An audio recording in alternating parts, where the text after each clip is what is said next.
years ago, I went to Greece. I was traveling with a friend of mine, a poetess named Penelope, and we were walking through the streets of Athens, and every place that we went, people would yell at us, "Hey, sheepy, sheepy, Matala, Matala," which means hippie, hippie, Matala, Matala, seek your own kind, there are lots of them there. And so we showed up in Matala, and me with creases down the front of my jeans from the dry cleaners, which was kind of unhip. I had to wait a couple of days to get a little more grimy and wrinkled before I was truly accepted by the society there. Penelope and I were sitting on the beach with creases down to the front of our jeans having this picnic, and she doesn't like to eat the crust of her bread, you know, she's kind of picky about some things like that. And me, I don't eat orange rinds, very seldom, you know. If you squeeze them together and light them, you know, they kind of burst into flame, that's interesting, but eating them, that's another trip, you know. So we had this little pile of litter that was accumulating, that and Mickey Mouse chocolate bars, because in Greece they had these great Mickey Mouse chocolate bars, it said Mickey Mouse in Greek, and on the inside were all these trading cards, and as far as we knew, there were 160 of them. There was Donald Duck and Mickey Mouse and Pluto and Pinocchio with his nose in several lengths, you know, and Cinderella, and oh, there was everything. So I bought these chocolate bars, you know, just to kind of try them out before I realized that there was a whole cult sort of around them.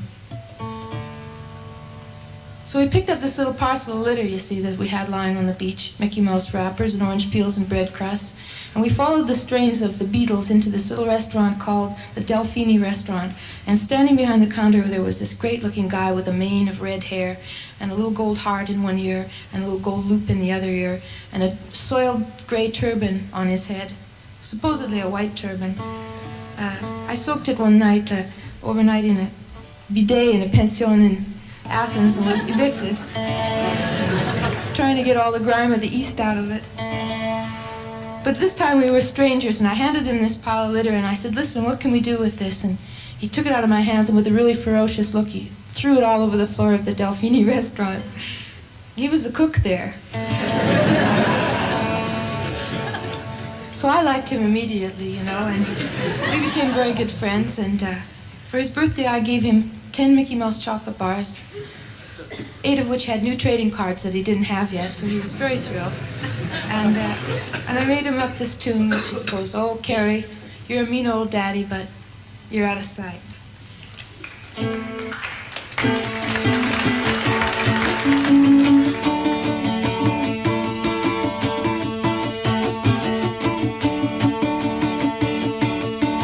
The wind is in from Africa.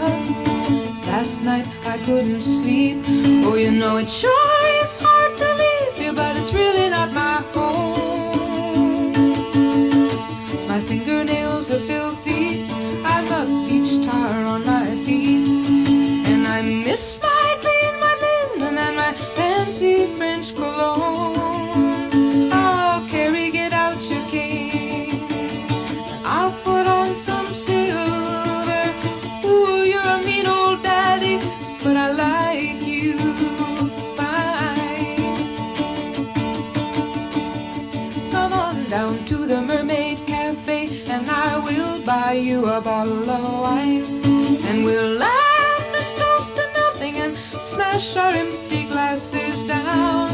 Let's have a round for these freaks and these soldiers, a round for these friends of mine. Let's have another round for the great red devil who keeps me in this tourist town.